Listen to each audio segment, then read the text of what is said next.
Hey, everybody, and welcome back to Android App Addicts, episode 495. This is the show where we talk about Android apps, Android hardware, and whatever else happens to cross our minds. My name is Mark, the prodigal host, Cockrell, and I'm glad to be back here with you this week. Unfortunately, due to the law of conservation of co-hosts, we're not allowed to have all three of us here at the same time. It's a new federal mandate for 2018. Sorry about that. So Eric's not with us this week, but we do have the guy you're all here to see, the grand poobah of Podnutz Network, the DoorToDoorGeek, Mr. Steve McLaughlin. Hey, Steve. Hey, Mark. So have you guys thawed out yet? Because I know when you get weather down there, people have a tendency to overreact. You know, I'm just really tired of getting the ribbing about that. So here's the thing. The schools Other people, not you. The schools are closed for the fourth day in a row. And the parents around here are getting pretty upset about that. And I had a bit of a Facebook argument with a friend of mine, a guy who is ordinarily a very reasonable guy, but for some reason is just completely unhinged about this.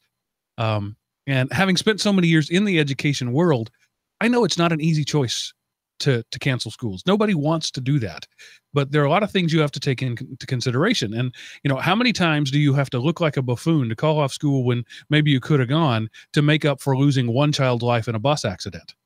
Yeah. You know, so people don't think about that. They just think, you know, we got less than 2 inches of snow. Yeah, but that less of 2 inches of snow melted immediately and became an 1/8 inch of ice. And I don't care what you drive, unless it's a Zamboni, you don't go anywhere on ice. Yeah. And I had to explain to my son, it doesn't matter what happened outside of our front door. When they call off school here, they do it for the entire county. Right. We are in a big county. Up north, they could have got 4 total inches where we got half an inch. So that's why it happens. It isn't just about your school. It's about the entirety of any school in this county. Right. So my friend made that same point. He said, I was out driving around today. I drove over 20 miles, didn't see a bit of ice. And I said, well, I just spent the afternoon putting 20 pounds of ice melt on my front, the road in front of my house so that hopefully I can get to work in the morning. Your experience is not mine. The county in which I live is 354 square miles. That's a lot of territory. And you, like you said, you can't close one school or without closing all the others. I know in other parts of the country, that's not the case. Like a friend of mine who grew up in Colorado says, not only would they not close school at a district, but like this elementary school would be open and the one a mile down the road wouldn't. We don't have that kind of autonomy here, the way the things are set up. You close schools for 354 square miles, or you open schools for 354 square miles. So Northerners, lay off about it. You know, ice around here is rare. It's about like you winning a national championship in football. It's a rare thing and something that you make a big deal out of. Well, yeah, and I'll say, it's about preparedness. Yeah. Where I'm at in Maryland, we are much, much more prepared for this kind of thing. When I drive to work, I literally see mounds 80 feet tall, 200 feet wide. I see multiple mounds of salt on my trip back and forth to work. But well, I travel 95 major thoroughfare. So right there's where they load and unload. We're much more prepared for this kind of thing. So when we have off of school, one of our hangups is we have 2 or 3 schools in our county that the kids cannot, under any circumstance, walk to. And that's because for some reason the schools don't have sidewalks. So if any other sidewalk on the county is deemed too unsafe, school is completely closed for the entire county. So it doesn't even have to be ice in the road. I mean, and I told the kid, I said, look, just enjoy it. Sleep in, get up late, eat cereal right out of the box. Nobody's going to be here. Have a blast. I'll talk to you later. Yeah. And to do the preparedness thing, the interstates here are dry and clear. But like where I live, that's a county road. And the county is not prepared to go down every cul-de-sac of every street in every neighborhood and brine or salt or sand. So you can, once you get to the interstate, you can fly at 80 miles an hour, but getting to it can be pretty tricky. Yes. Every time we have bad weather here, it's an adventure getting out of the driveway safely.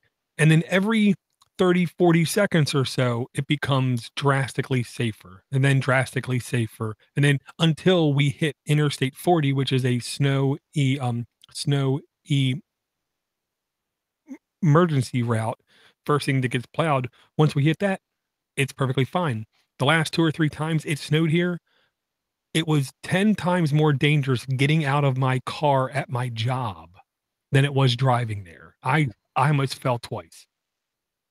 And so my company has a very liberal work from home policy. So 2 of these days that we've been off, I would have been working from home anyway. So not a big deal. And so really today was the first day that I was not at work when I should have been at work. And unfortunately, along with the snow, we, like most of the country, is dealing with a lot of flu sickness. So my team has a pretty major project that was supposed to have wrapped up on Wednesday, but because of illness and inability to get there, it's still lingering. And so as a result, I have to spend about 2.5 hours on the road tomorrow, traveling to one of the remote locations to deal with that, and doing what should be a 3-man job. I'll be doing myself because the other 2 people are at home with the flu. So life kind of sucks right now, but hey, that just means I'm paid. You know, if I didn't have a job, I wouldn't have these problems. Yeah, and I try to say, at least to myself, in those kinds of situations, well, the company, the place I work at, will understand that I'm valuable because I was able to do something that they originally thought it would take more people to do. And I try to like drive through it that way. I'm not always successful. Yeah. I think the reason I wasn't here last week, I can't remember, they're all running together, but this project's been going on for a while. And I told Dora that it was like, it was drive 2 hours, work a 12-hour day, drive 2 hours back. I ain't podcasting at the end of that. Sorry. So I have missed you though.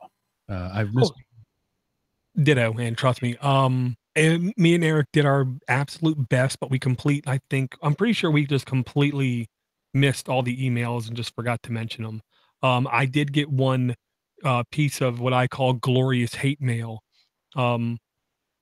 My belief is you're not a successful speaker in any kind of public manner, whether it be just trying to do your media postings on Twitter or Facebook or podcasting or YouTuber. You're not actually successful until you get somebody calling you an idiot or saying that they don't like you. So I got another piece of hate mail in the last week, and I just tried to respond as positively as possible, just to remind them I'm human and, thanks for all the fish. Right. And you have fun at life. I remember back in 2010 when I got my first piece of hate mail for podcasting. It was like, I have arrived. I have a heckler now. A troll has taken the time out of his day to tell me that he hates what I do. That's it. I'm a real podcast. I was excited about that. Yeah. Yeah. I mean, he said he just couldn't put up with my negativity anymore. Nice. First thing I did was I just did a global search in all 8 or so of my email accounts and saw he never once contacted any show on Podnutz ever before. So I first asked him, please make sure that the very next podcast that you do listen to, that you send them an email. Let them know you listen and let them know your thoughts, and don't just send an email saying goodbye. Right. There you go. Because that's what it should be. If the only piece of content you send somebody is saying you suck by, I don't know what anyone would expect in return. Right. My other show has been on hiatus for about 6 weeks now. And during that time, I've gotten lots of well-intentioned people telling me how I could make my show better, that, how, what I'm doing wrong and what they could do to what they could recommend to make it better. But what's interesting is, basically, if you combine all the sum totals of the emails, the way I could make my show more palatable to more people is to change everything about it. So if I just did that, I'd be Marc Maron. Yeah. See, the old host of this show, Steve C, always had the best thing to say whenever somebody said anything like that. And that was always, that's a great idea. Maybe you should do it. There you go. I like it. Yeah, and I will say, to continue the negativity, looking at this year's CES, there was absolutely nothing I saw worth any merit that I saw that should become real. All it was Google Assistant this, Alexa that, in devices where we do not need it whatsoever. And then the Razer Linda laptop notebook, which is a great idea. I love it, but it will never become real, and should never become real. They only sold 50,000 of those phones. So why would they invest money and effort into making something when at the most they're only going to have 50,000 people buy it?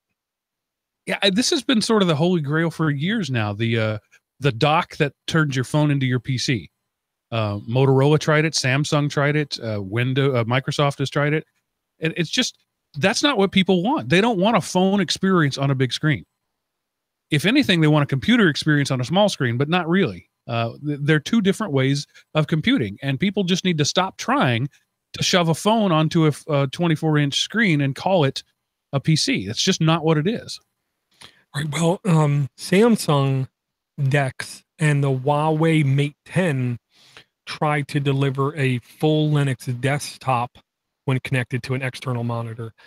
And I almost understand trying to give people a full desktop-like experience via the power of the phone, the horsepower of the phone. And that's not something easy to pull off. I don't care what company you are, how long you've been doing this. This has been a corporate, I think, dream since the Motorola Atrix, and every single one has seen very minimal success. And while the Razer Linda device looks fantastic, I mean, it looks nice, but it only fits one phone, and that one phone is not selling at all. So enjoy looking at videos of it, because that's all we're going to see as consumers. Yeah. It'll happen eventually, but I don't know. Yeah. I stopped following CES a while back, because, you know, the original thing was, this is the stuff that you'll be seeing in the next 5 or 10 years. And it just hasn't been that in a long time. It's been a lot of weird stuff like that. One thing I heard that was interesting was a company that was selling a hardware device that, when connected to televisions in multiples of 3, 9, or 15, would give you the the big screen jumbotron type experience, where you could designate any number of those screens to any number of inputs, which seems interesting, but it's until you have a fully bezel-less screen, that never looks like a real screen. It just doesn't. I've seen it all sorts of places, and it's so niche. I mean, how many people have a man cave where they can put 50-inch screens on it? It's a neat idea, but it's never really going to make an impact on anybody. And that, for me, that was, of all the reporting, that was the one thing that I thought, that's kind of interesting in a very limited use case scenario. Yeah. And I'll tell you that, to me, the biggest difference is, these days, no company really waits to launch anything, because that's what it used to all be about.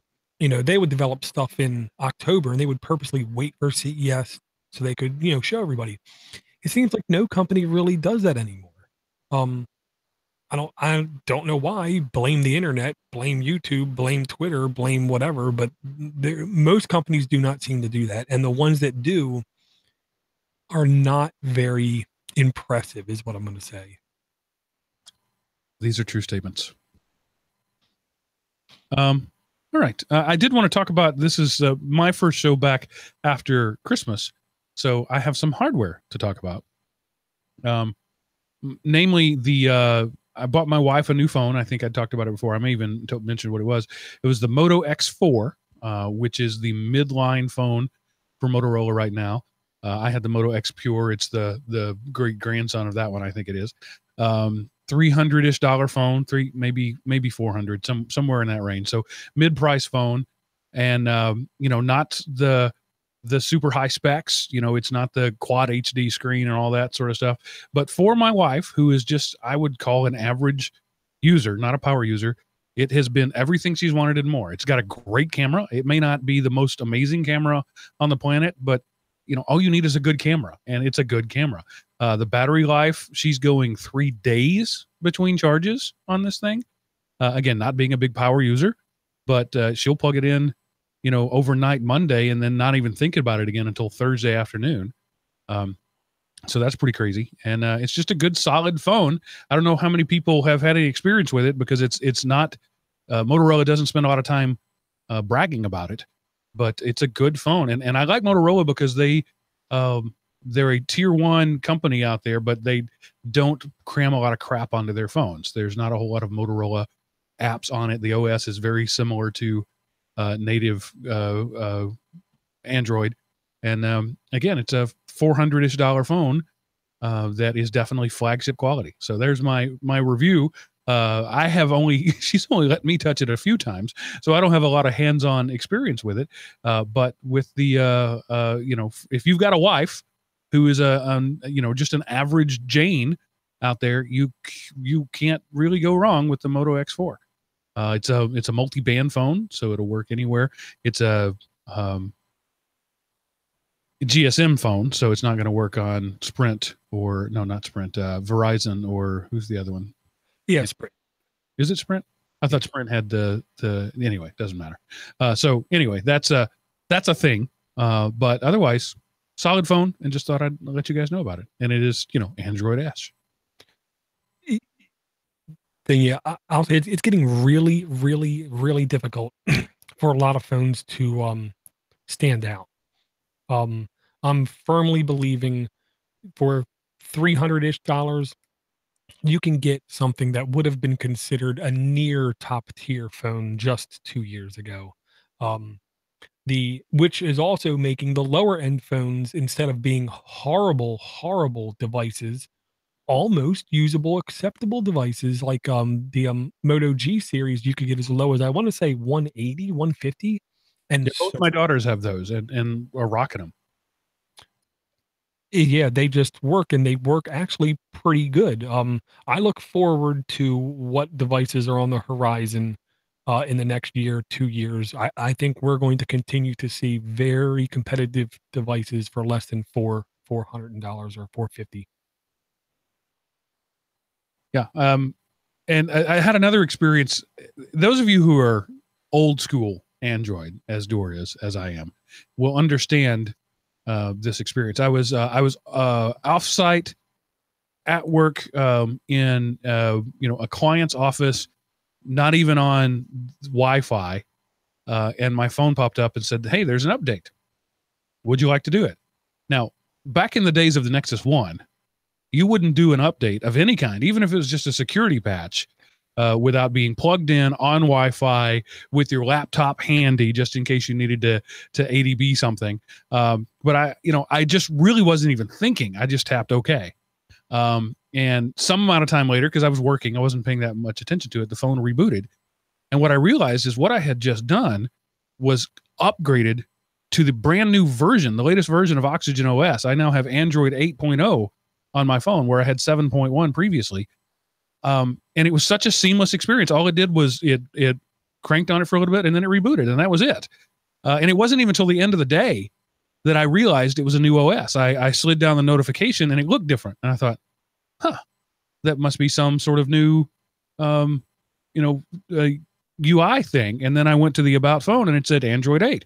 Oh, I got an entire version upgrade to my Android OS in the middle of the day on cellular data not plugged in, and it was just a non-event. And that just goes to show how mature we are. I would never even considered that just 2 years ago, let alone 10 years ago. Yeah, absolutely. The number one question is, did you notice any battery difference with your phone? No, I have not noticed any significant degradation or improvement in either way. Yeah, see, because that's, to me, the two most important things. If you get an upgrade on your phone and you almost don't notice there's an upgrade on your phone, that is the best kind of upgrade you can possibly have. And with your battery life, unless you notice a drastic change in your battery life, again, that is the best kind of upgrade you can ask for. One that is changing, doesn't do a big impact, changes a little beautification here and there, the shape of this or the shape of that. And that's why I did like my OnePlus One a great deal. Yeah. So it is now 9:26 p.m. I took this phone off the charger roughly 6:30. So we'll call that 15 hours. of use. And, typical day use, I've made phone calls throughout the day. I've, listened to podcasts throughout the day, and I'm currently sitting at 30% battery. I can't complain about that in any way. Yeah, that's a very good thing. I will tell you, I have not made any phone calls because I won't answer the phone when people call.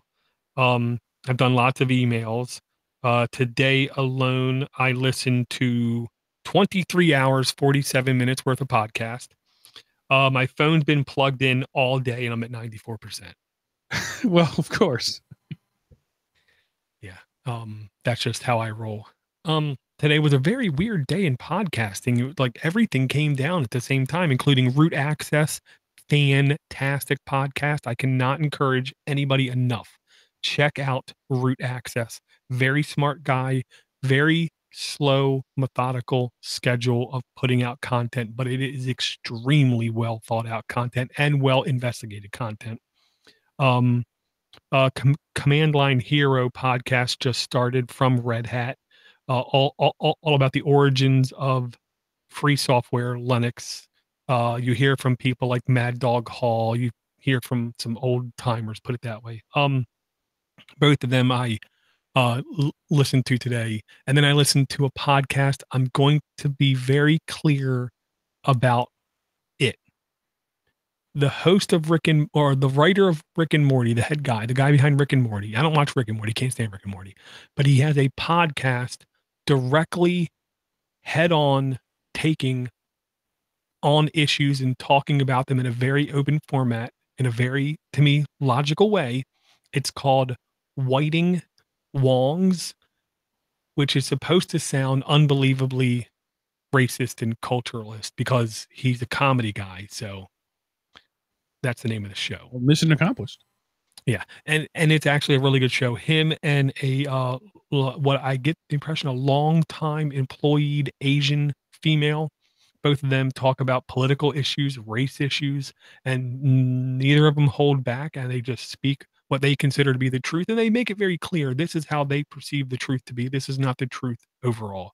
And then once in a while they have a guest on, and if they ever get a sponsor, I'm going to be deadly shocked because every show they offend like everybody. Good. We need more offensiveness in the world. No, maybe not. Well, I will say it's okay to have a place to go to where there's going to be offensive stuff. It's when you get blindsided. It's, when it's not fun. Because, like when you went to go see an Eddie Murphy show back in the day, you expected him to say some controversial things. This is true. Good. I'm happy I got by with that one. I understand that appeals to people. It just doesn't appeal to me. I don't mind being offensive, but I don't like being mean. And I get that there's this whole world of mean entertainment, and it's just not for me. Not everything has to be for everything. So I'll just tell you one thing. And if this does not get you to listen, nothing will get you to listen to this guy's show. A reoccurring topic they bring up is Big Trouble in Little China, because they say if it was made today, everybody would be screaming like crazy. But it was a fantastic movie. It was one of the best movies ever. So they basically defend the movie, defend the actors, defend the writing, because it was during its time. And that's one thing you have to understand. They say time changes everything. And back then, you got to realize the Asian people weren't the stupid people in that movie. It was the white guy who was the stupid person. So don't just think, this is a movie I can't watch anymore because it appropriates culture and racism. Blah, blah. No. Big Trouble, Little China, good movie. I just watched it recently again, and I'm going to say it doesn't hold up. Well, how much does, Mark? That's what I'm going to ask you, because I know stuff like Knight Rider surely doesn't. Yeah. Some of the things I watched Highlander again recently. Terrible movie when watched in 2018. Yeah. As a kid, it was one of my best movies ever, but it just doesn't hold up. And I'm going to get hate mail for that. Bring on the hate. I feed on the dark side of the force, so I'm okay. You can. Well, then the movie I'll ask you to look up just for giggles is Cloak and Dagger. Because there's certain parts of it that are not supposed to hold up. I'll just say that right now. But I was unbelievably shocked at how much I liked that movie. Like this year or last year, and my kids both loved it. Blew me away. It's Dabney Coleman plays a invisible friend of a kid, and it's just out there. And you know, there's the stereotypical nerd playing video games and spies and shooting and killing people. All right. So one more hardware related thing I wanted to talk about, because I got nothing to say about Cloak and Dagger. I got nothing. I think I've mentioned it before that I had been planning that I had purchased some Amazon Fire tablets during their sale. So I purchased for my wife and my oldest daughter the HD Fire 8. And my wife is absolutely loving that device. It is her new best friend. She reads in bed. She watches media. You know, she works for a school system too. So when our schools have been out this week, she's been out. So this morning I came into my studio and was working. It's also my home office. And so hour and a half or so, 2 hours into my day, I came out to get some coffee. And she was sitting in the bed watching an episode of The Crown on Netflix on her 7-inch screen. And I was like, there's a 42-inch screen literally 10 feet from you. Yeah, well, this was just easier. And that's the experience. You know, if you're not into the big surround sound or whatever, the convenience wins. And so she's just absolutely loving it. My daughter is, less impressed. She's still more into the phone, but she uses it. And I got myself the Fire HD 10. And I'm going to temper this review by saying, apparently I'm just not a tablet guy. And some people are, and some people aren't. Right. And I just, I can't. I have to make myself use it. I have to tell myself, leave the laptop sitting over there. Don't pick it up. Do what you want to do on the tablet. And it's handy for, when we're sitting in the living room watching something and it's like, hey, who is that actor? What do you do? I grab the tablet and I pick it up. But for any type of long form use, like trying to read a book on it, the HD 10 is too heavy and too bulky. When you're holding it at the bottom, the weight of it is uncomfortable in the hand. When you try to hold it at the middle, it's big enough that you can't really rest comfortably. There's no good way to hold it for long periods of time because of its, and I had an iPad, the original iPad. I didn't have that problem with that. It was the same size screen, probably about the same weight, but the design of it really does matter. And when that HD 10 it's thick and clunky, and the plastic is kind of slippery, and it's just not a great experience. I put a case on it. It made it a little better, but not a lot. So I'm not feeling that I wasted the $100 I spent on it. I got a 10-inch tablet for $100. I mean, how first world problems can you get? But maybe if you're just way into tablets or whatever, maybe it's for you. But if I had it to do over again, I'd get the 7-inch. When I pick up my wife's or my daughter's, it's more comfortable. It's easier to use. The 8-inch. That 2 inches of screen real estate doesn't make that much difference. Their batteries last longer too. So not a bad device, not an unpleasant experience. Just A, I'm not a tablet guy, and B, skip the 10 and go for the 8 if you're looking at one. Yeah, I'll say 3 quickies. First, Goonies Never Say Die came from the chat room because that was a great movie. But 2, you're not the only one, Mark. Most people are not tablet people. Tablet sales are dying a horrible, putrid death. Nobody's selling except for Amazon. Samsung sells a little bit. Lenovo sells a very small touch. Amazon's the only people selling, and the only reason they are is because they're so damn cheap. But 3, you hit on one of my beliefs about America 2018. We are the land of convenience. It doesn't matter what it is. Convenience will be our number one goal in anything, whether it be home automation, whether it be driving our car, whether it be baking a cake, whether it be doing a podcast or listening to a podcast, finding out who was that actor from that movie with Nora Dunn. that one, that kind of stuff. We are a land of convenience, and if you can find a business model where you're selling convenience to people in 2018 in the United States of America, you will be rich, stinking, disgusting rich. That's just my belief. All right. And then just one word of thanks I wanted to give before we actually get to the apps. What are we, 30 minutes in and haven't talked about a single app? Kevin McLaughlin, you are so generous that it makes me want to hate you. I'm just saying. There is now, I'm not going to say that. No, there has always been one McLaughlin I would actually trust with my life. I would actually trust leaving around my kids. I would actually trust holding money for me. And his name is Kevin McLaughlin. That's all there is to it. I don't know how to give him any more honor because he knows other McLaughlins too. I guarantee you he knows other McLaughlins like the McLaughlins I know. So, and yeah, oh man, the wife and kids were ecstatic because part of the thing was cheesecakes. And they know I can't eat cheesecakes anymore. So they went to town on those cheesecakes. Part of it was like steaks. I can eat protein all day long, baby. So I had some really good steaks for the last couple of days. Yeah. Got an email from Door saying, hey, a listener wants your email address or your mailing address. Are you okay with that?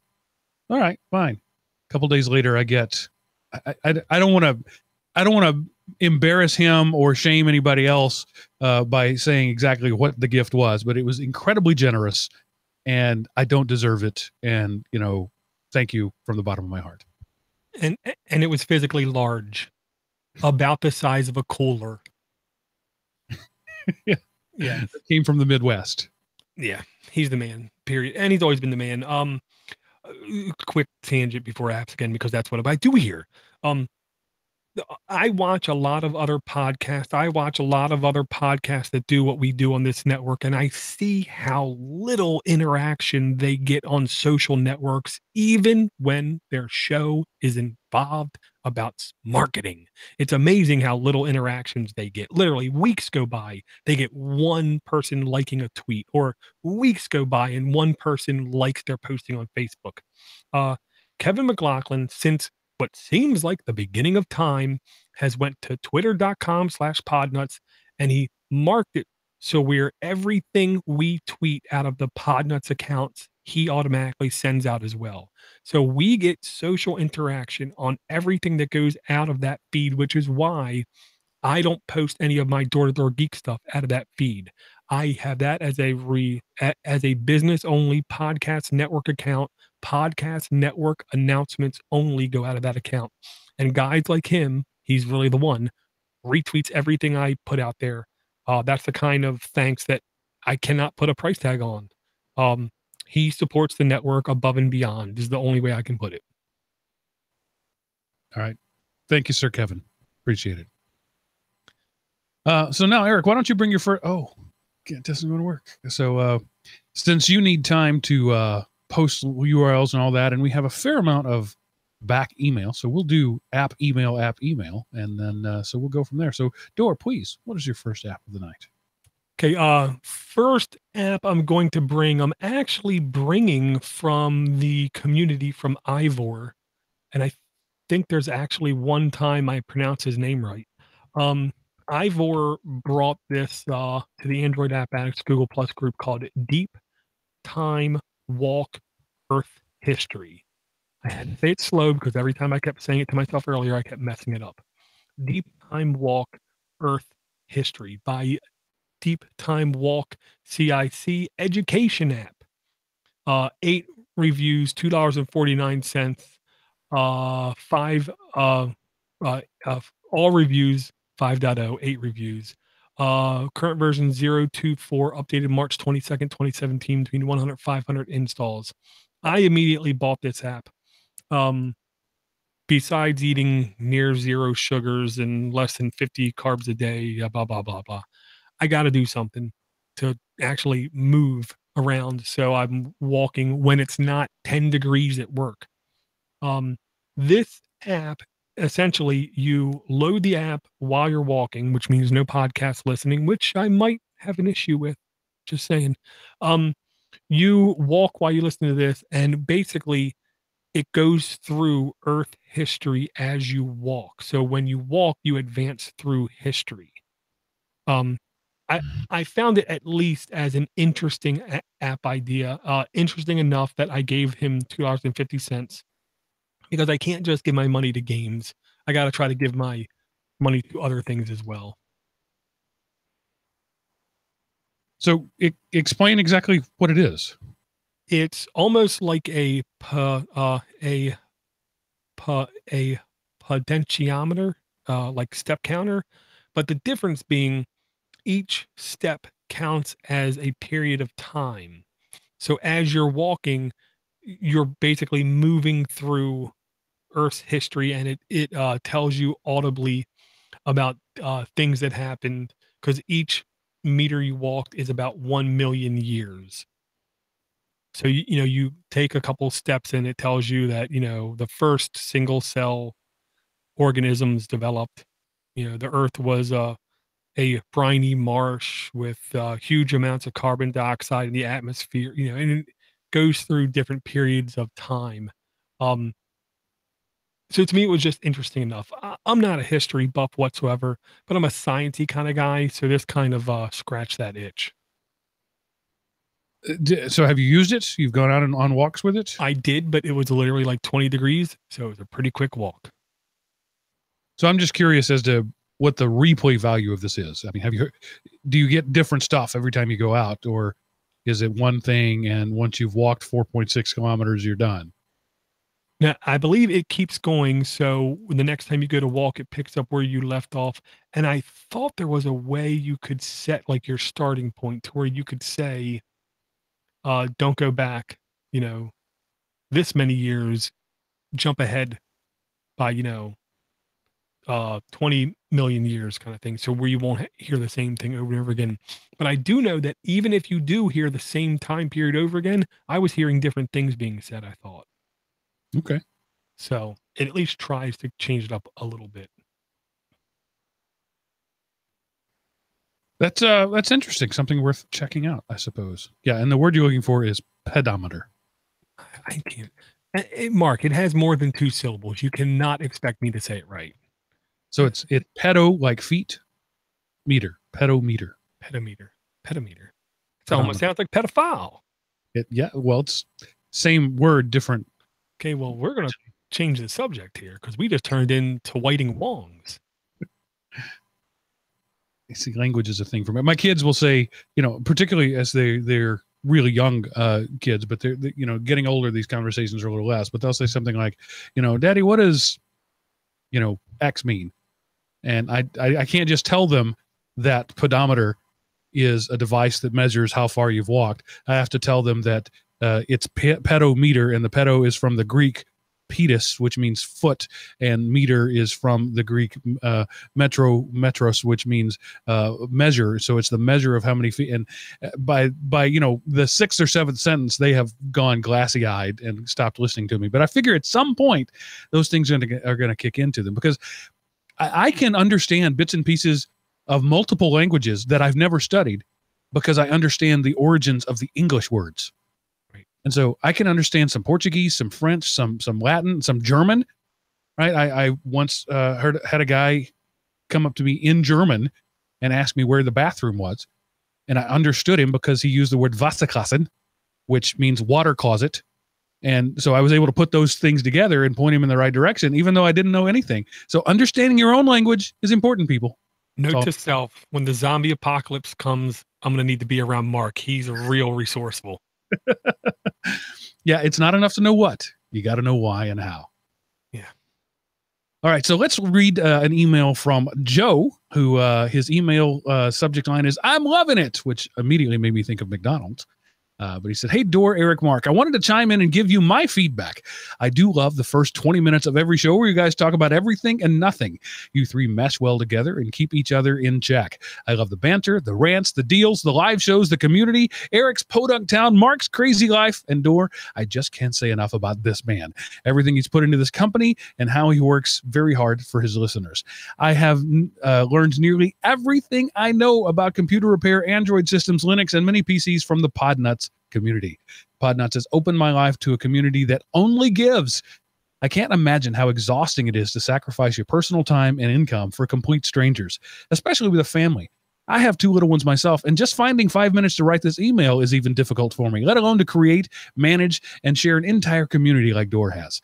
I love and respect everything you guys do, and that's what tickles my Android fancy.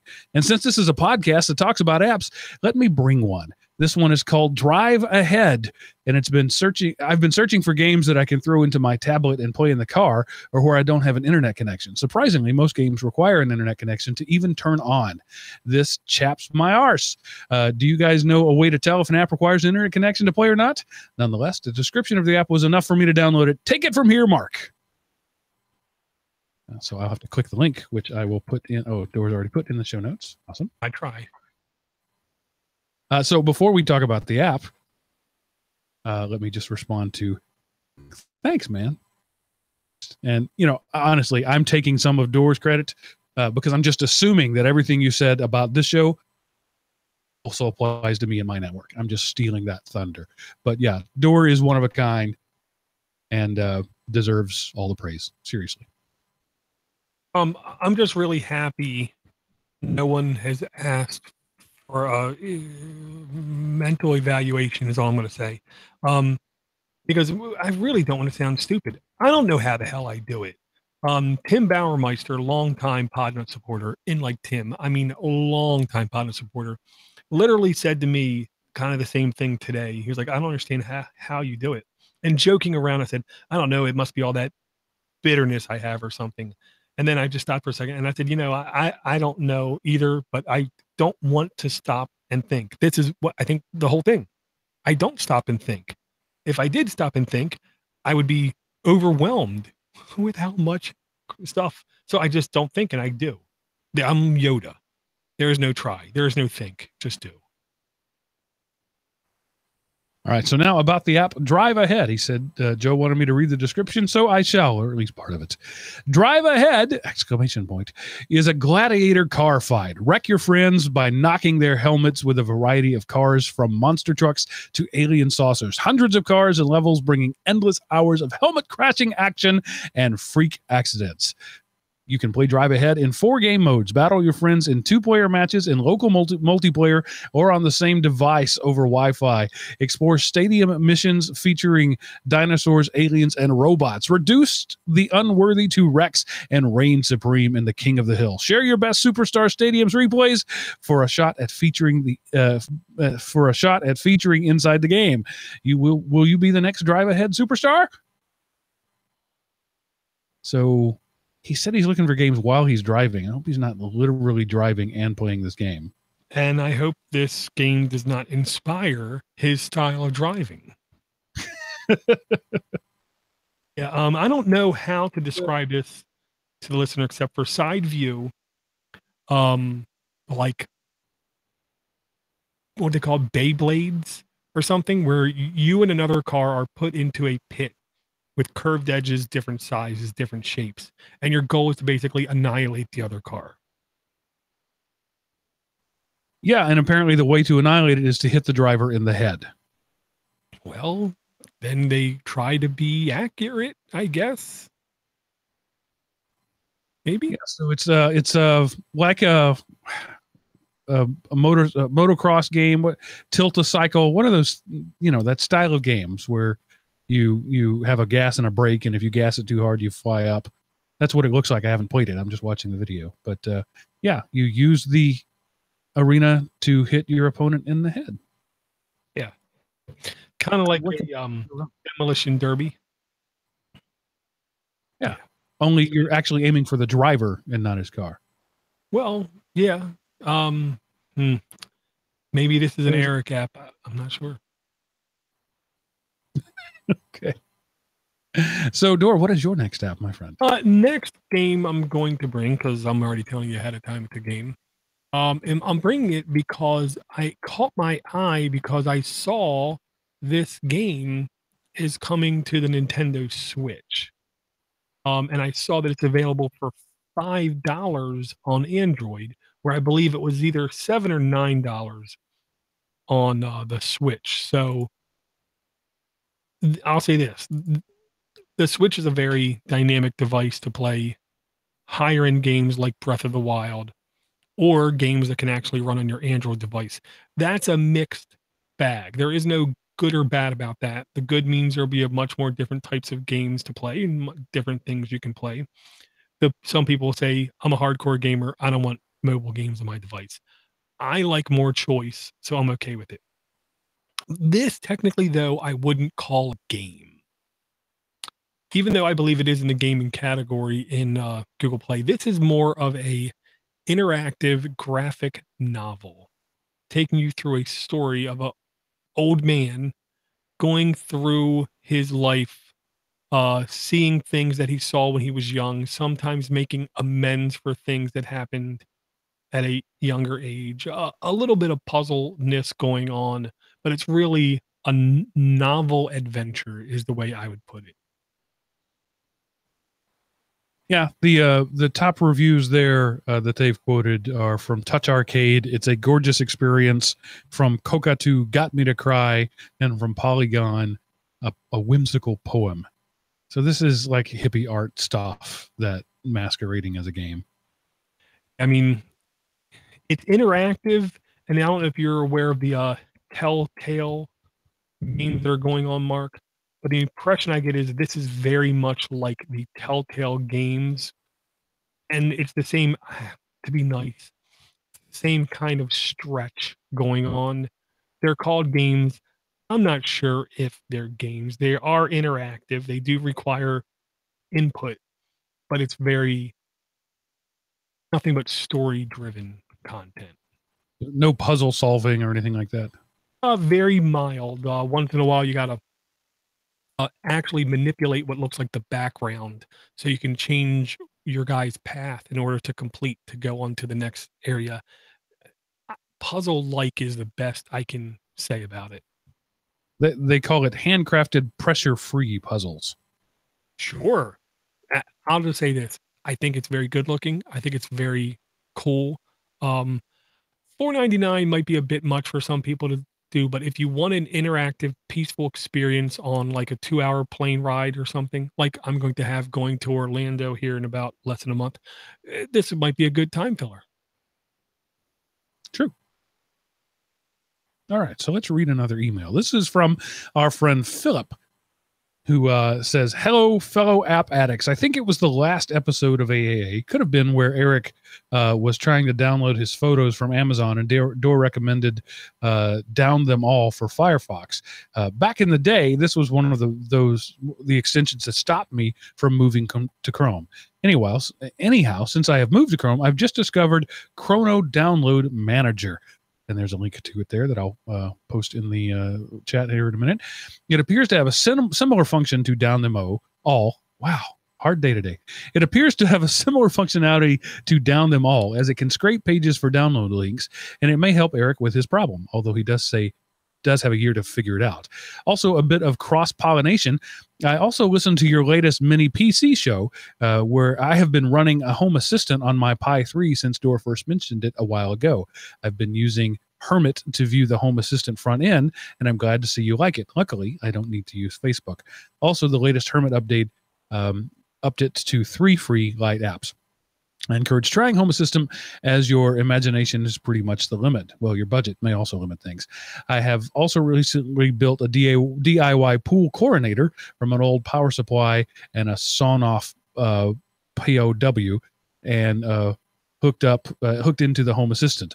I have it running based on daily photo period in the summer, and my pool will chlorinate for longer than in the winter, and I don't need to manually adjust it. Hopefully this will save some money in the long run. Thanks for the great shows.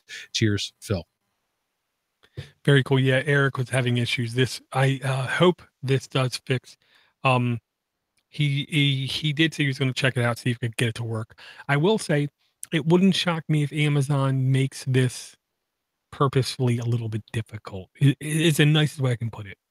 But really quick,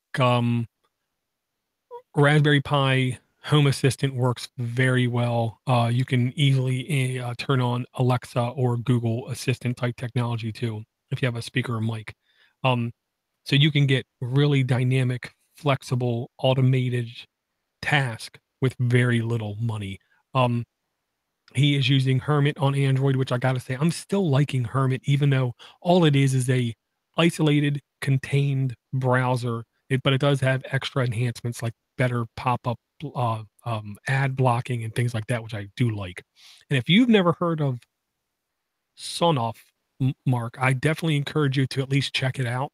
I don't expect you to do anything with it, but they sell basically boards, little tiny boards. You can buy them already configured with plugs, sockets, and everything in them, where you can communicate over the 433 megahertz wireless range, which you can buy a device for like the Raspberry Pi. You stick it in for like $5, and the Sonos devices are like $3, where you can very easily do some really ingenuitive IoT type communications without having to write a stitch of code. Home Assistant makes it that damn easy, is what I'll say. Yeah, I've heard you guys talk about it on the Mini PC show. For that 433 megahertz, I think is what you said. Frequency is very low, so it should go through pretty much any local walls or steps or stairs or anything like that. So you should get pretty good range out of it. It sounds like something to check out. Right now, I just need some stuff that I want to turn on and off. I don't really have anything yet. Yeah, that's my issue. I'm okay with walking over and flicking a light switch. It's too damn cold to open the garage door. I don't know. Yeah. I did buy some. I bought a package of 3 smart Wi-Fi outlets for $30, so they're $10 each. I plugged in my Christmas trees and Christmas lights into them, so I could say, "Hey Echo, turn on the Christmas tree," and that was handy. But now that the Christmas tree's gone, they're literally sitting on the shelf. I can't think of anything to do with them yet. Yeah, the only thing I like is the idea of in your kitchen above or below the cabinets putting LED lights. I like the idea of it. I don't think I'd actually do it. Yeah, it's a neat idea, but then you got to have some measure. In that case, I'd want probably a motion sensor so that they come on when I walk in the room. Gotcha. All right, so what is your next app, sir? I'll throw this one out there too. It comes with a caveat, and the caveat is this is 2018. Everybody should be highly skeptical of trusting anybody promising security. Have you heard of Spectre? Have you heard of Meltdown? Have you heard of ransomware? I mean, have you heard of VPNs that actually sell your data even though they private? Don't trust anybody by default, and most of all, don't trust me. Do your own research. But I'm going to throw this one out there. ProtonMail. I'm sorry, I always call it ProtonMail.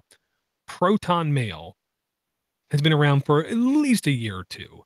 And it seems like it is still maintaining a level of security, which I'm actually kind of satisfied with. It seems like it's doing a really good job. It's trying to be as secure as possible. They released ProtonVPN, which is a unlimited free VPN. And the reason it's unlimited is because the only thing you can do on it is access your Proton Mail. And email isn't gigantic. You know what I mean? Email was made literally 40 years ago, back when network speeds were not very fast. So this is a very easy way to load up your secure web-based email from your Android device. Now, the first thing I got to say is if your device is compromised in any shape, way, or form, you are not going to get any security by loading this app. So you have bigger things to worry about most of the time, and that is your actual security, physical security of your device. If you already believe you have a secure device, this could be a pretty handy way to access what most people that I hear still consider to be a pretty secure email service, and that's ProtonMail. Just a heads up, it's only secure if you're sending from ProtonMail to ProtonMail. Once you leave their servers, it's just email. I know a lot of people get excited about secure mail. The mail protocol is not secure. And so while ProtonMail may be secure on its servers, and if you're sending another ProtonMail customer, it can be secure there. But if you send it out to Gmail, it's at that point, it's a Gmail. And it's every bit as secure as Gmail. So just know what security actually means. I think a lot of people get caught up in that and not really know what it means. Yeah, kind of like freedom is hard way to describe operating systems. You know what I mean? Right. We need more words in the English language. Security on computers, there needs to be a new word because it really isn't security. It's about trust. Where does your trust start? Where does your trust stop? And who do you trust? Because everything has borders. Like you said, with email, sure, that service is secure. Doesn't mean anything else is. Right. When I was freelancing, I would tell my clients that picture a seesaw with network on one end and security on the other. They can't come any closer together. They're always going to be on opposite sides. By definition, a network is insecure. By definition, a security can't be shared by more than one thing. So you have to decide where on that sliding scale you want to be. You want to, my company being in healthcare, they often have to make things so secure that I can't actually use them. That's the ultimate security right there. When I can no longer access my data, when I can no longer use my hardware, that's ultimately secure. It's not very functional, right? Security is never functional. You always have to make that trade-off. And, back in the education world, teachers were all about convenience. They didn't care about security. They would write their password down on a Post-it note and stick it on the monitor for the world to see because it was convenient. And to go back to your argument earlier, Dor, that's the single most powerful driving emotion of humanity is convenience. But you got to pick your battles. You can either be secure or you can be convenient. Or in this case, you can be networked. You can share or you can be secure. A safe is not secure because anybody can access it. A safe is secure because nobody can access it. So by definition, you got to choose between your network and your security. Right. Well, speaking of passwords and Post-it notes, did you hear about the Hawaii thing? I did. Yes, indeed. Okay. I don't know if it's real or not, but I did hear from many places the day before somebody went into that building to do interviews and talk about it and show it off on some media. I don't know what it was. But I've now seen pictures where supposedly the actual employee who his job was to send out that alert, they took a picture of him and right there behind and to his side is his monitor, and right on his monitor is a Post-it note, and on that Post-it note it says the word password, and then beneath it it has its password on it.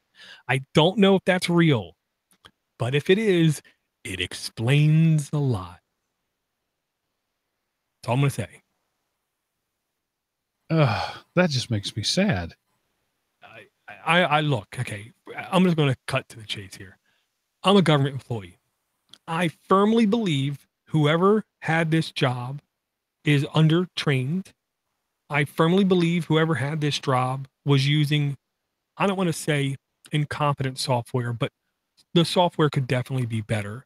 It doesn't shock me that there's no easy way to pull back a warning or send out a custom "we're sorry we messed up" warning message, because this is government software.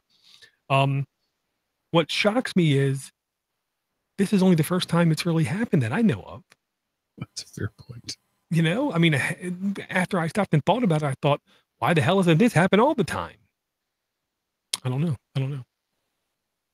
Yeah, I still say to people, the more I learn about the computers, the more I'm amazed that they ever work. Mm-hmm. Not they don't work sometimes. Oh yeah. Every time I walk into work in the morning, I cannot believe we can successfully open the doors and the stuff works. It blows me away every day. And I've been there 20 years and every day I'm surprised. Yeah. All right, let's move on to another email from our friend Todd, who says, "Hey guys, I just wanted to bring an app called Tynker, Tynker, that has really got the attention of my 8-year-old grandson.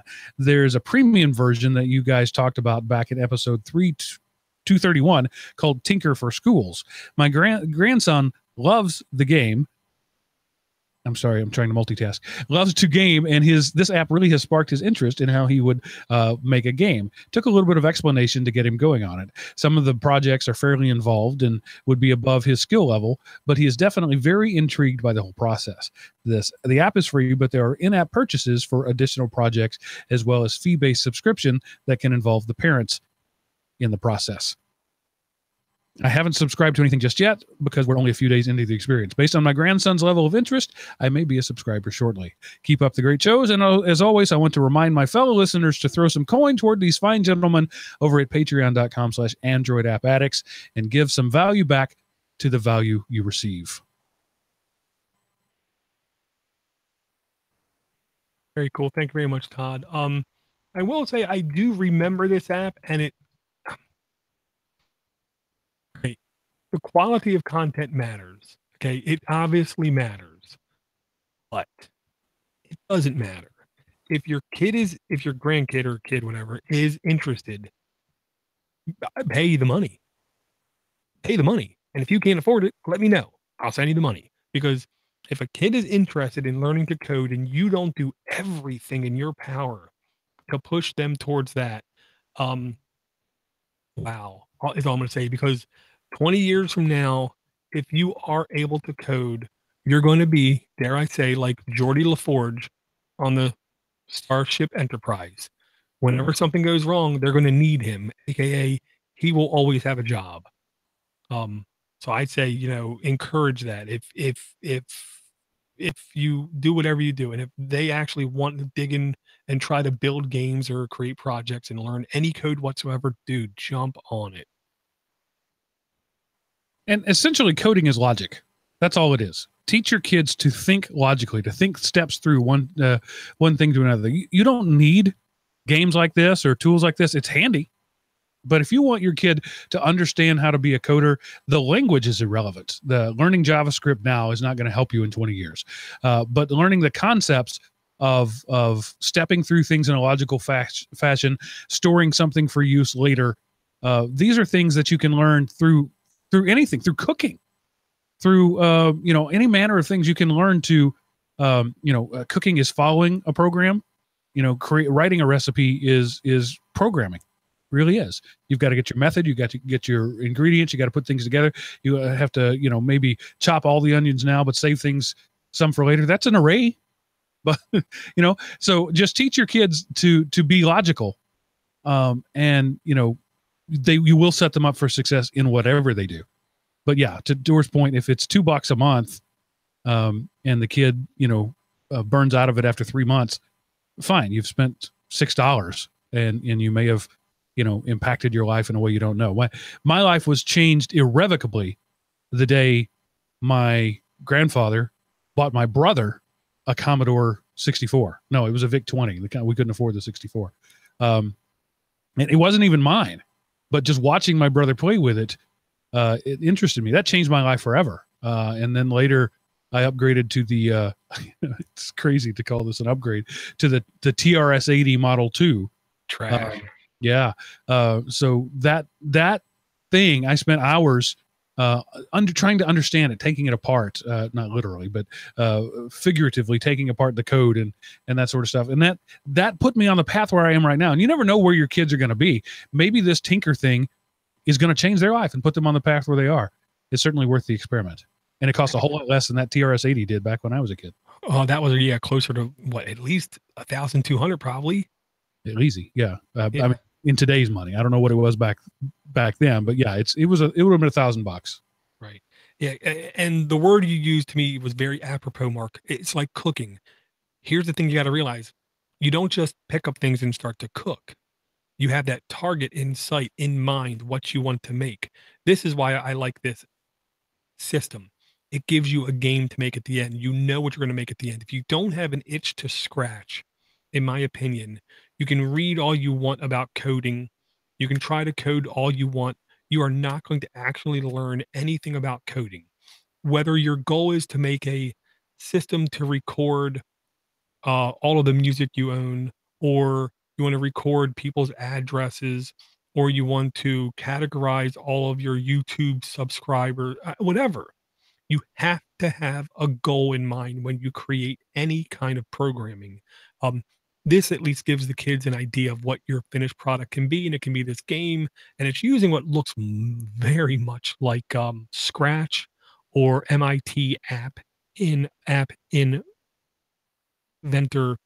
puzzle pieces is the way that I describe it, which is a very logical, programmatic formulaic way of doing, I want to say it's procedural programming is the actual technical term to it. If, then, or else function kind of thing, which is still going to be a very applicable form of programming, even if quantum computers get invented tomorrow. So, yeah, any interpreted language follows that. Python, Perl, those things are ancient, but still they're out there. Oh, Perl. And another thing I wanted to say is sometimes the best thing you can do for your kid is not help them. When I was in the 8th grade, I wrote a database because I didn't know there was such a thing as a database, and I needed to store stuff. So in GW Basic on the computer in the lab at school, I wrote a basic because I had learned about the command that could save and things to disk and recall things from disk. I had stumbled upon that, tearing apart another program, reading the code. I was like, oh, I can write things to the disk and pull it back later. I wrote a database. I put in it. My goal was to make a phone book. I lived in a very small town, Wolf City, Texas, a town of about 1,500 people. And my goal was to make a digital phone book and put every entry in the phone book and be able to call it up and, type in, the name of somebody that you want and search for it. And I was going to sell those, on 5 1/4 floppy disks for, some amount of money. That was my goal. And my computer teacher didn't tell me that I could open up Microsoft Access or whatever the version was back then. That was before Windows, that I could just open that up and enter the data in. She didn't tell me. She made me figure it out. And what I figured out was I could write my own database. So sometimes the best thing you can do for a kid is just send back and watch them. Yeah.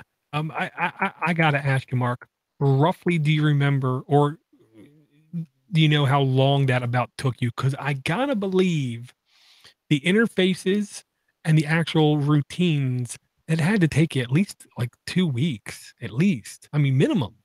Oh no, it was more like 3 months to write to get the code working. I never did do all the data entry. Once I got to that point, everything was there. All I had to do was type in the phone book. Suddenly I lost interest in the project. But yeah, I spent 8 to 10 weeks learning how to parse through data. At this point I had several hundred entries and I needed to figure out how to get to the one in the middle. And, I couldn't just, it was too inefficient on that old 286 processor. It might have even been a 8088 now that I think about it, before the 86. Yeah, it was probably an 8088. And so it was too inefficient to read the whole thing and search it. So I learned about a bubble sort. I learned about, a binary sort. Yeah. I taught myself these things by trying to figure out the most efficient way to get to the data in the middle of the blob. So yeah, it was months. But I had the time because I was a geek and I certainly wasn't dating or playing sports. So that was just what I did. And see, spoiled brats of today just got to say, okay, schmoogle, and just get every answer they want. And I just called it a bubble sort. I didn't know what a bubble sort was.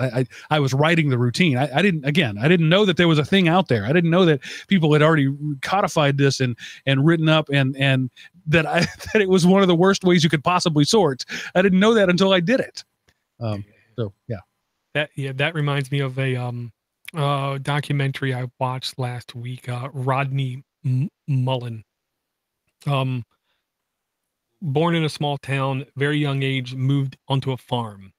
So he skateboarded on his skateboard by himself in a garage for years and years. So he thought he invented every trick known to mankind. Right. But because of his isolation, when he came out, he had a different way of looking at skateboarding. So wherever he went and skateboarded, people were like, what the hell are you doing? Nobody does anything like that. And because of that, he basically 10 years straight won every single contest there was in skateboarding. Thus now he goes to places like Smithsonian Institute and gives talks about innovation and just a bunch of really interesting stuff. But it all stemmed from his personal isolation and doing things his own way from scratch, from nothing.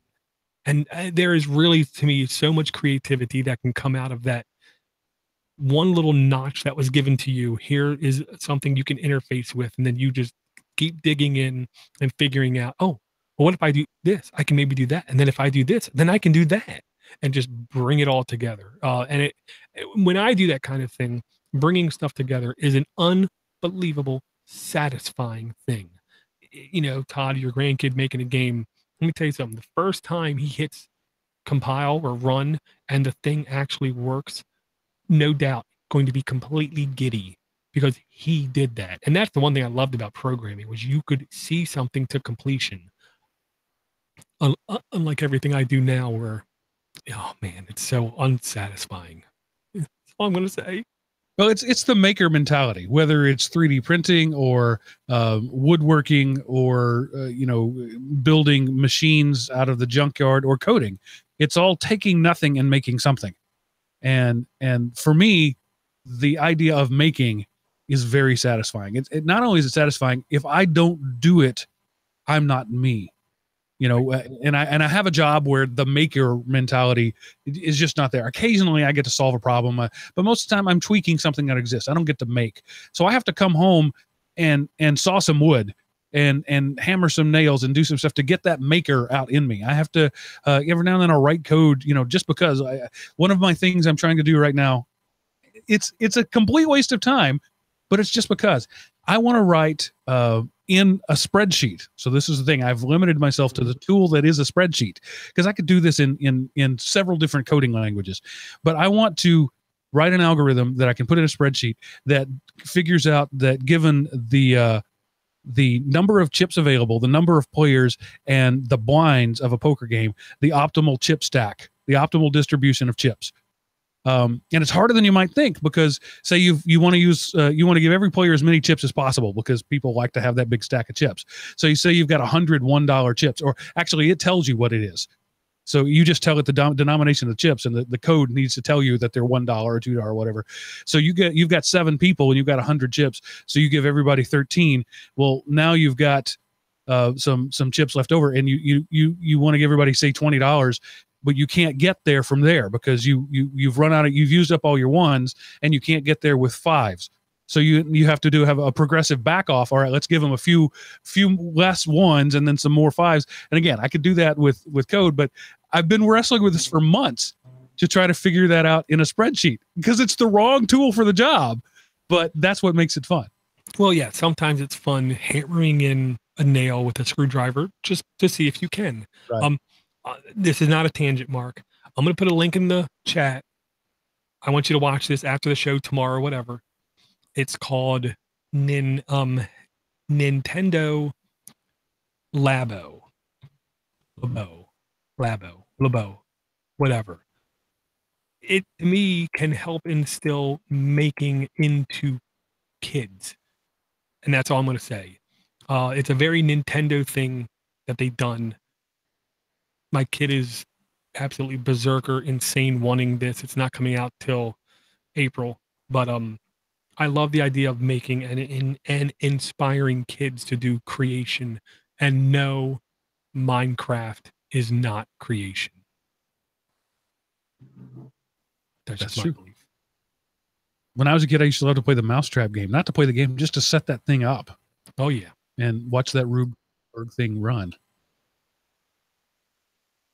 So, I need to end this show because I have to get up really early in the morning.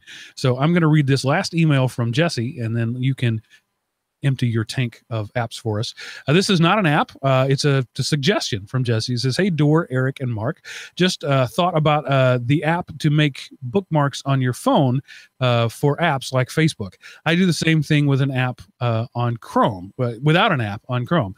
If you look into whatever site like Facebook on the Chrome browser, and then click the 3-dot menu and hit the shortcut to desktop, it will put an icon on your desktop. And my Facebook one already actually has the correct F logo, and you can later deny notifications you want from that website. Hope this helps."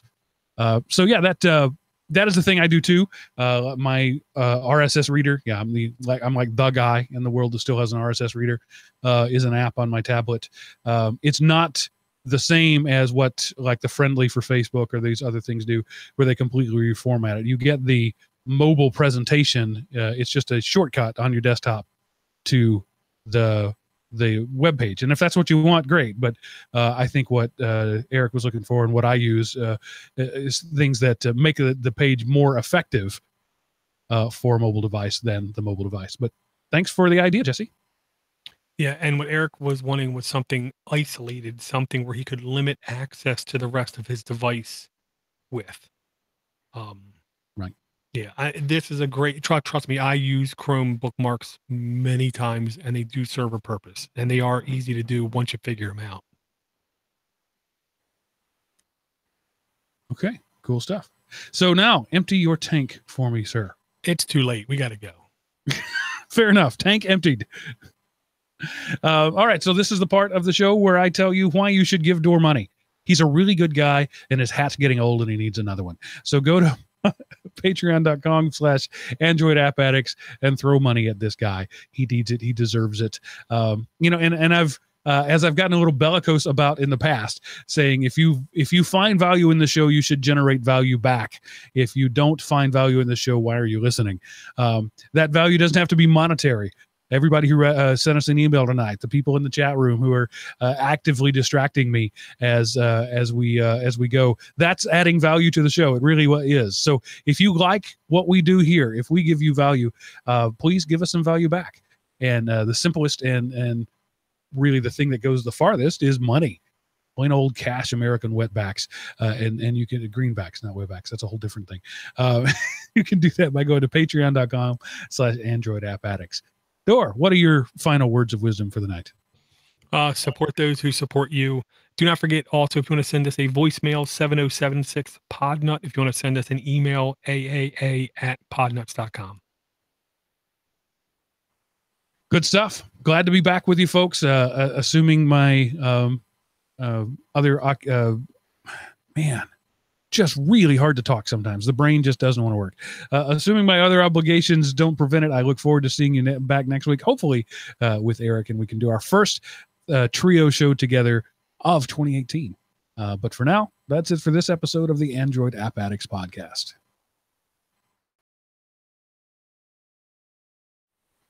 Okay, I got to run pee. Okay. And we are still streaming. You want me to do a thing? An intro thing? Record the beginning thing, you can. Okay. He didn't actually hear me say that because he already had his headphones off. But let's see. What's a good one for this one?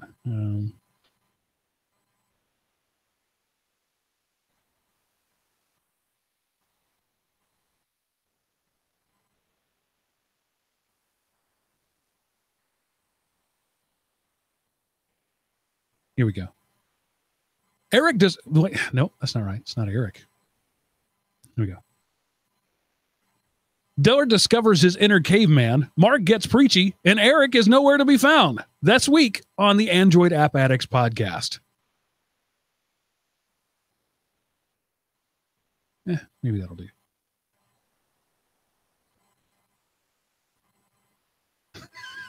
Zamboni for the guest.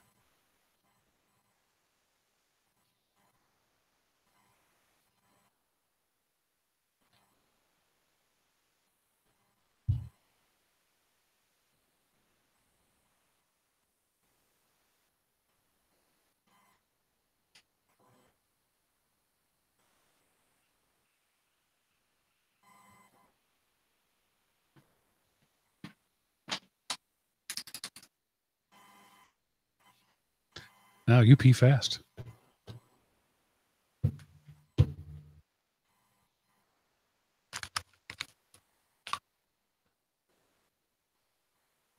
Sorry about that, Mark. No problem.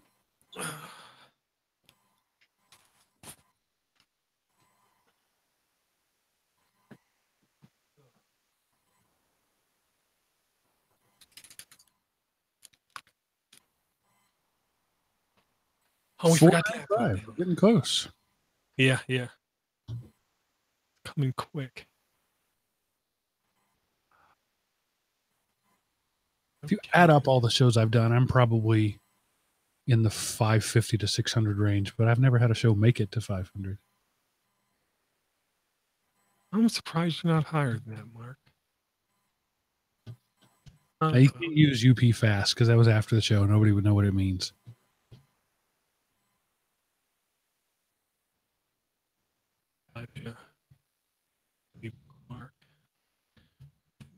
website did not bring. So I did the most rookie noob network thing that a guy could do after more than 2 decades of being a network admin. I fired up a DHCP device on my network. And just let it go rogue.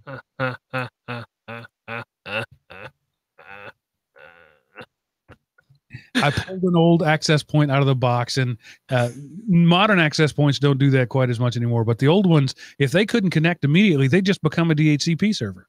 Yeah. And so, I started first, my tablet stopped connecting. I was like, oh, that's weird. But I just manually typed in an IP address, and I'll figure that later. And then my wife's phone did the same thing. And then my computer here that I'm using was, okay, I recognize this pattern. Let me go try to find what's going on. And yeah, it's 3:00 in the morning one night because I couldn't go to bed and leave that. I had to fix it. And so I had to find the device and remotely connect to it and change the settings. But yeah, I felt like such a noob. I have done that, but I will admit it's been a little while. And it's like, yes, it's like, that was weird. Time passes. That's weird too. And then that realization, like, that smells like natural gas. Something's going to get ready to explode. I put a link in the chat. I don't know if you saw this one, Mark. This app promises to be able to be an alarm and launch a podcast, an audiobook, or a music app as an alarm. Right. So I have that now. The problem is that all the music apps, or not this device, but I have one that already does it. All the music apps now, Spotify, Pandora, they all make you press play before they start playing, so that you can see the ad that's on the screen. They used to just start playing. They don't do that anymore. So that's how I noticed it. Was my whatever, I can't even remember what it was. It would launch a Pandora, but no music. And so it wouldn't be until I woke up to this call of nature or something that I realized Pandora was just sitting there waiting for me to press play. There is a way. See, this is where it gets too much like work. There is a way you could have, I believe, unfortunately, you have to have root access, and you can actually install Tasker, and then you can do fake button presses because of an alarm. So if the play button is always in the same spot on the screen, you could say, turn this on at 6:50, turn this on at 6:55. So 5 minutes later, it will click the play button. It is a solution, but that's the kind of thing, it's just too painful. Well, I was looking when I got the Echoes. I was looking for a way to set a music alarm there. Hey, Echo at 9:30 in the morning, play my Pandora station. And they have since added that function, but at the time you couldn't do that. And so I was looking over through the internet, and people were like, okay, here's what you do. You use this app like you've got here, Pod Alarm, and you record yourself saying, Alexa, play Pandora. And then at the right time, it speaks to your phone, speaks out loud, Alexa, play Pandora. It's like that. Yes, that works. Yes, it does. Yes. The best you can say about it is that it works. Oh my goodness. See, this is what you should never have to do, that amount of work around. That's nuts. Did you record a entry part, Mark? Yeah, it's on there. It's not my best work, but it's there. Trust me, it's good enough. Oh man, I think my Audacity just went boom.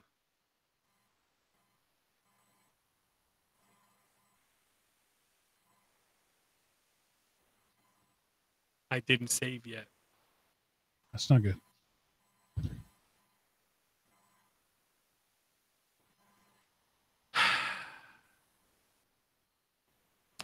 So the question is, do you think Audacity recovery will work? Well, I recorded both ends.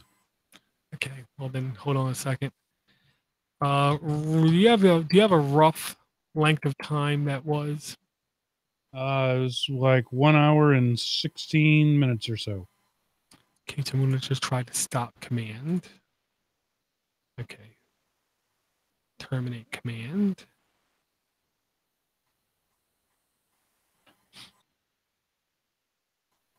kill command. Of course, kill command works. Audacity. Recover projects. Project check found file inconsistencies during automatic recover. Okay, that's okay. Let me zoom out. Complete. Help. Actually, first file, save project as documents. Almost sounds like pedophile. I'm reading the name suggestions. That's awesome. So if there's C1 that you really like, read it in place. Yeah, I have to come home and saw wood. Yeah, take it out of context like that. That sounds pretty bad. Yeah. Okay, so error directory cannot be deleted. That's fine. Okay, so what, the error is not, to me, a non-critical error. Okay. So you're good? Now, I should be good, yes. All right, so I'm going to only send you my file. Okay. And that's a thing. I hate when I do that. And everybody once in a while does it where you, oh yeah, I should have clicked that first. And that was the universe reminding me I'm stupid.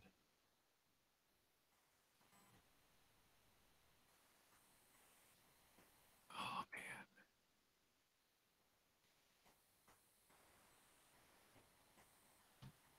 man. Man, my eyeball's killing me. Noise reduction, okay. I certainly wasn't dating or playing sports. He did it. He did it is a good entry. That may have been fake. It works with, now works with several backups. I have to come home and saw wood.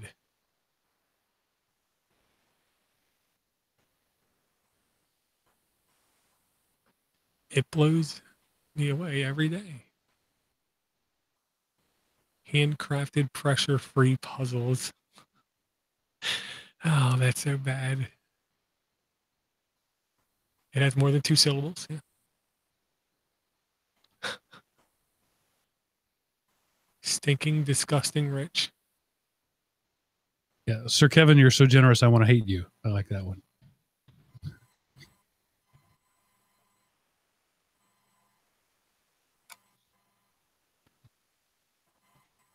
Huh.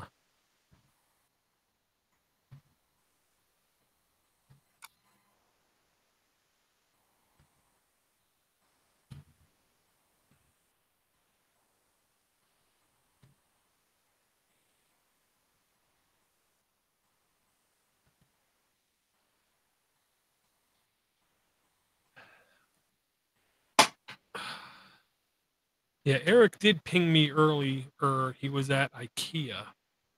Oh, he's in Chicago.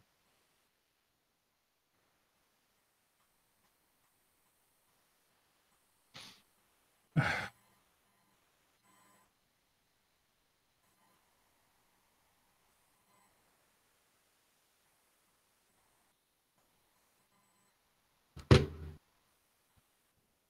save again.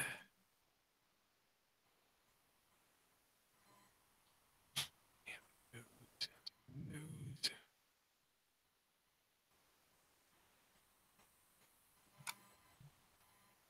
Use that too, just because. Okay, now file, save project, file, export audio.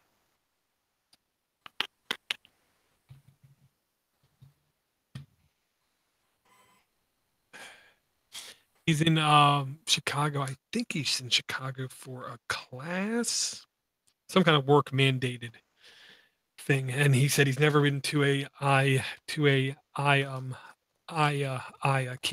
and he wanted to see what it was like. Oh, I told him they have meatballs. you're in hell. I mean, I'm sure some people love it, but Yeah. Can't close that. We only had 5 apps. Does that sound plausible? Yes, it was a short night. And I didn't even read them back out. I know. Well, that's okay. I have them listed. Deep Time Walk, Drive Ahead, Old Man's Journey, Tynker, Podle. No, wasn't even it. So just 4 apps. Well, ProtonVPN. Okay, yeah. Didn't have that one in my list.